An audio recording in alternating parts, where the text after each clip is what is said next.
once again to your YouTube channel ENC Edumate.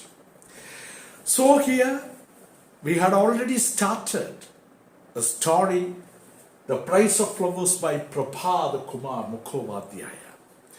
And we have come across so far two visible characters, prime characters. The waiter and cashier, waitress, cashier in the restaurant, they are not very prominent characters, but two important characters in the story, that is the narrator and the girl, Maggie or Maxie. So Margaret Clifford, and they are going, both these characters are going to the girl's, Maggie's house, to meet her widowed mother, just because the widowed mother's son, Francis, his name is Francis, or he is called Frank, who is working as a soldier in India, and the widowed mother had some prejudices or misconceptions about India, that India is the land of tigers and snakes and fevers, and for a very long time they haven't received a letter from that soldier, and the mother wanted to speak to an Indian to clarify her worries and doubts about the land of India.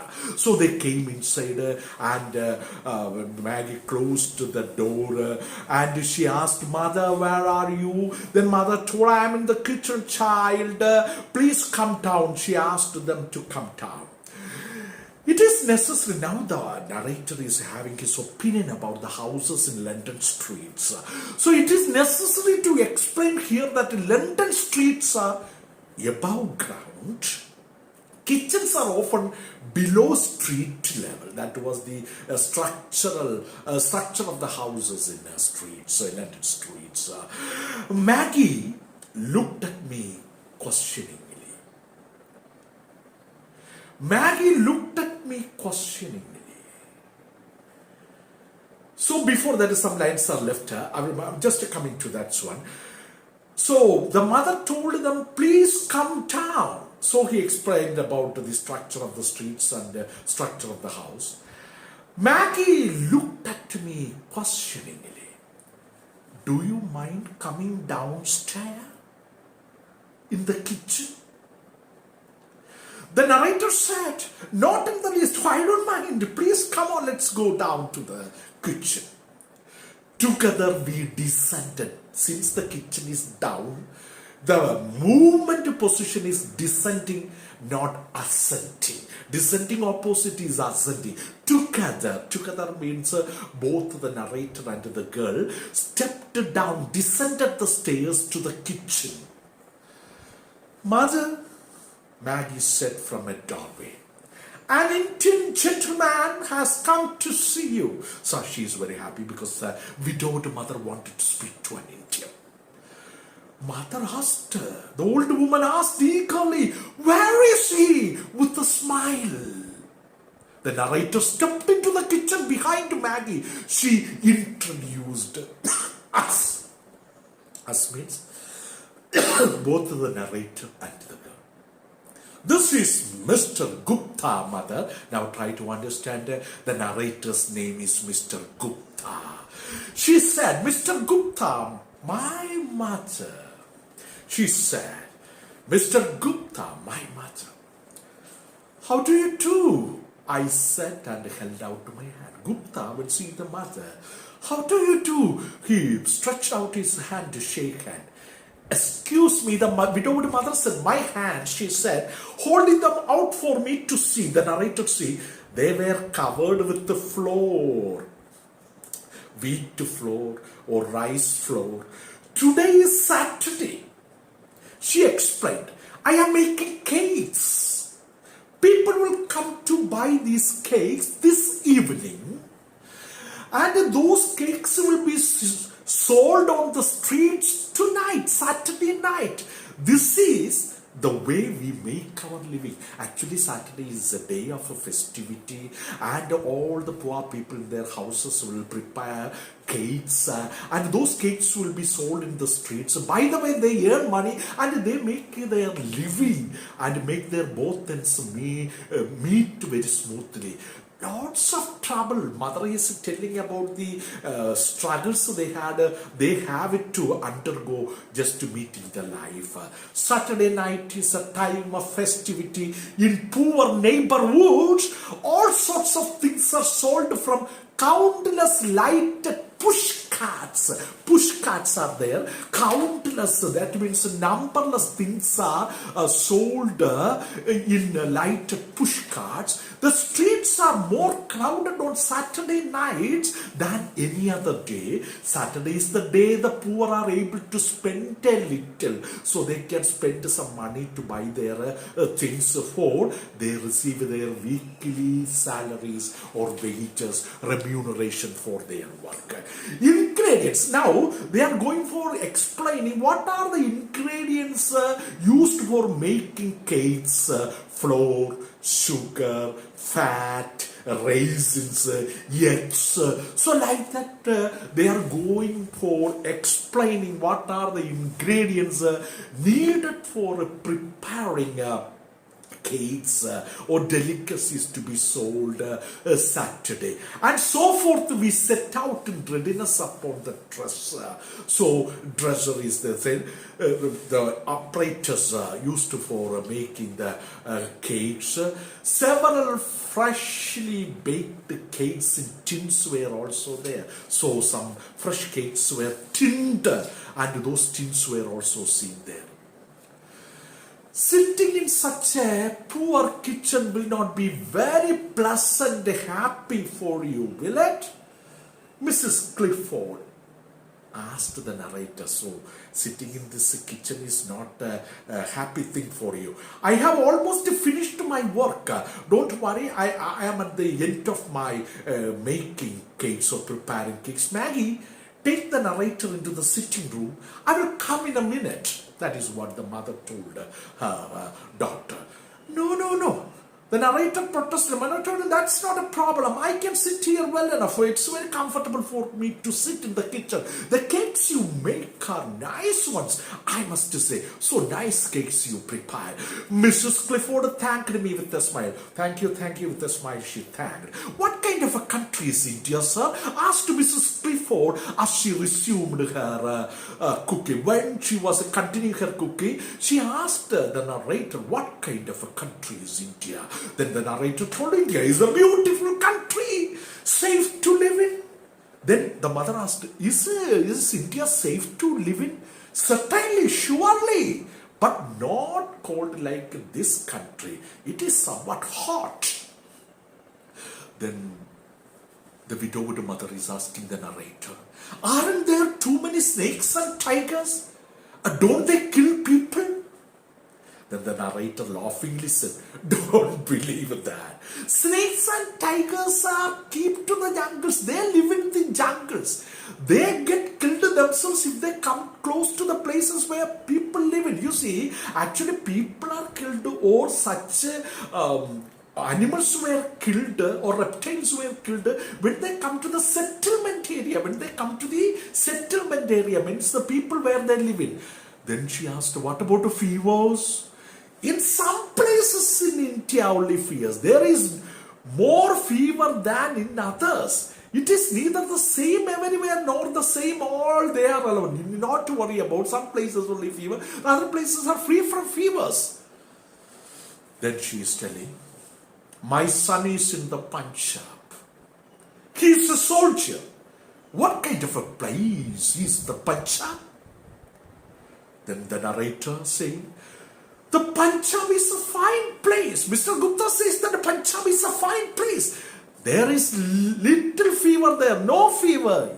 Little? No. A little? Some fever cases. The little?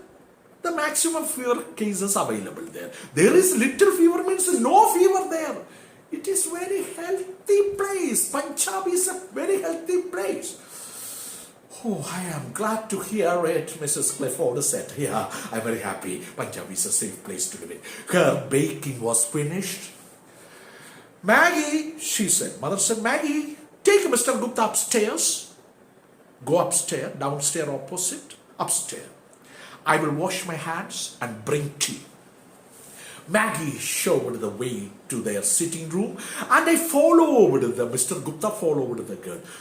The furniture was cheap and there was not much of the furniture. That means it chose the impoverished house in London. The carpet was old, torn in places. But they were kept very neatly, extremely clean. But everything was extremely clean. Maggie drew the curtains back and opened the window. There was a glass bookcase. I stood in front of it. The narrator stood in front of the glass book Almira case. Mrs. Clifford came in carrying the tea tray. So a few minutes by the time you see the little girl and also the narrator came upstairs into the sitting room or the visitors room. There was a glass bookcase and mother came there with a tray of tea. A moment later, all traces of the kitchen have vanished from her person. The kitchen work, everything has gone out of her body. She is very anxious to know about India. As we drank tea, so they were drinking tea, the narrator talked about India. Mrs. Clifford, the widowed mother, showed me a photograph of her son. It had been taken before he left to Punjab. His name was Francis or Frank. Maggie brought out a book of pictures he had sent her for her birthday. There were many pictures of Simla and the surrounding mountain country. On the inside page was written to Maggie, brother said to her sister, to Maggie on her birthday from her loving brother Frank. Then widowed mother called, Maggie, show Mr. Gupta the ring. There comes another property called a ring. Has your brother sent you a ring? The narrator asked her, your brother sent that ring? Let me see what kind of a ring it is. Maggie then told it is a magic ring.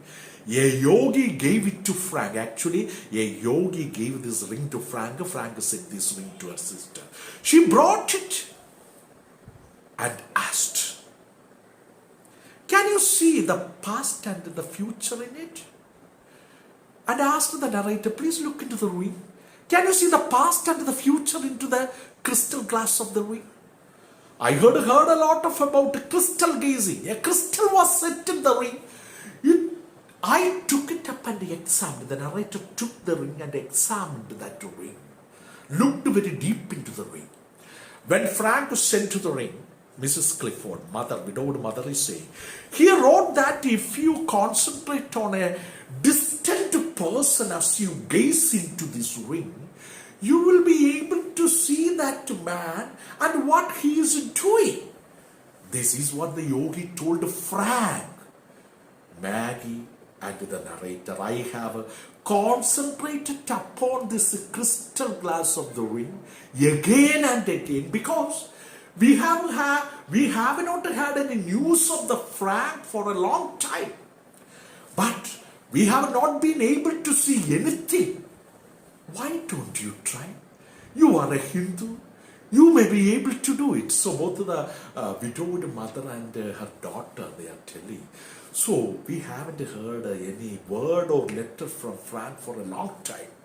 We tried, that means the widowed mother and her daughter tried several times to look into it, to see about Frank and what he was doing, but they were not able to see anything. And I asked the narrator, please you try, because you are a Hindu, no? Sometimes you may be able to see something. I realized that superstition was not confined to India. So by listening to the words of both the widowed mother and the appealing nature of the young girl, actually the narrator is having a calculation and observation. he is thinking that superstition was not confined to India only, in other countries too. I did not have the heart to tell the mother and daughter that the ring was nothing much, brass with a piece of ordinary glass stuck into it. They believed their Frank had sent them a new and miraculous thing from a distant land, a dream India. Distant land is a dream India. How could I shatter their faith? Actually, the narrator is conscious of the ring, that it is a brass metal ring with an ordinary glass stuck into it. This has no occult power or magical power.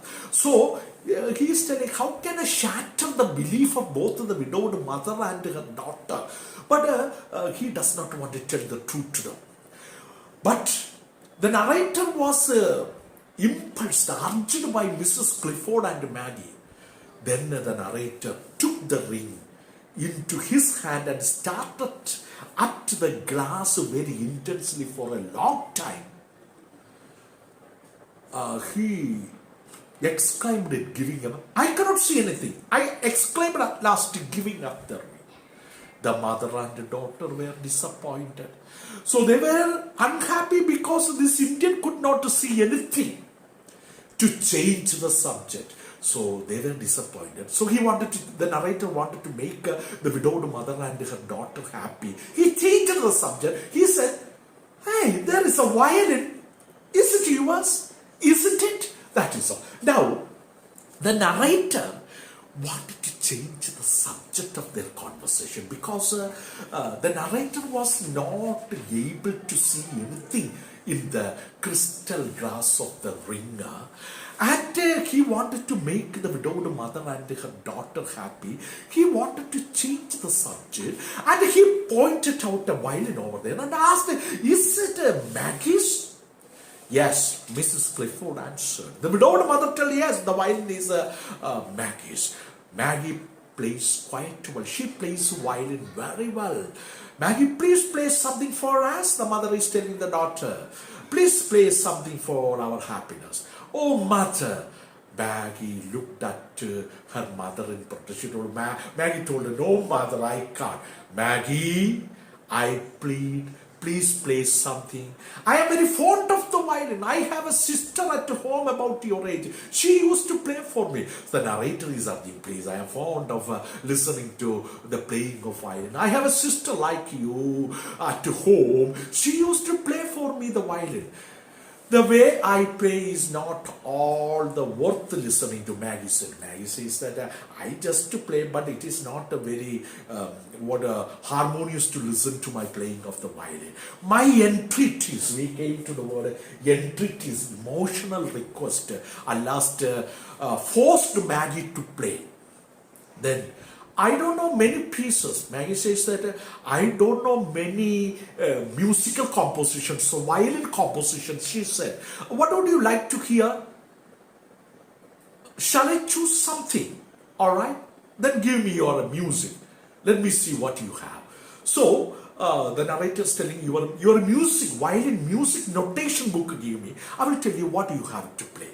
Maggie brought out an old music case bound in black leather. The narrator opened it. Most of the musical notations, pieces means most of the musical notations were light airs like Goodbye Dolly Grace, Honeysuckle, and the Bee. These are the musical notations, very simple, light musical compositions. There were a few really good, though they are good musical compositions, but old-fashioned ones, things like Robin Thayer, Annie Laurie, The Last Rose of Summer, etc. So there were several Scotch songs also, Scotch songs. So I selected the Bluebells of Scotland. That was the violin musical composition. And handed Maggie the music. Maggie played and I hummed the tune to myself. So what did he selected the Bluebells of Scotland and handed Maggie the music notation, and she started playing her violin to that musical notation, and I hummed the tune to myself. and the narrator hummed the tune to himself. When the song was over, I praised her playing lavishly as I thanked her. Oh, very good, fantastic. Congratulations. Maggie has never had the opportunity to study. Widowed mother is telling Maggie's condition was very bad. She did not have more opportunity to study very well. She has learned what she knows by herself. By her own instinct only she learned. If our circumstances were improved, our conditions improve, I shall arrange for her to have lessons on that one. On my way back, I was filled with astonishment. Now, the incident touched the narrator very much. On the way he's back, he was thinking about her. Now you see, we are coming to the climax of the story. 3 months passed. I visited Maggie and her mother several times. The narrator visited the widowed mother Maggie, that means Mrs. Clifford, and her little child several times at their home, and took Maggie to see the zoo once.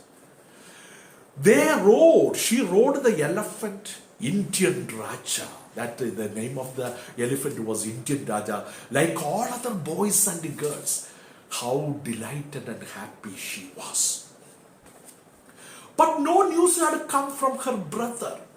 No news came from India about Francis or Frank.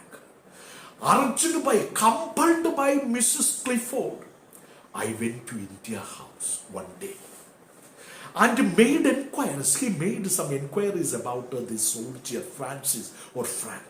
I was told the regiment to which Frank belonged was shifting on the northwest frontier. Mrs. Clifford became extremely worried when she heard about this one. One day, the narrator, just talking about all these things and what happened one day, that is what very curious and anxious to know about the whereabouts of Francis or Frank. Received a postcard from Maggie. Actually, so one day he received a postcard from Maggie. She wrote, "This is the time. I wind up. It's a time to wind up. The third part of the Price of Flowers, we will see what did Maggie write in a postcard to Mr. Gupta." Please share and subscribe. Be in touch. Wish you all the best.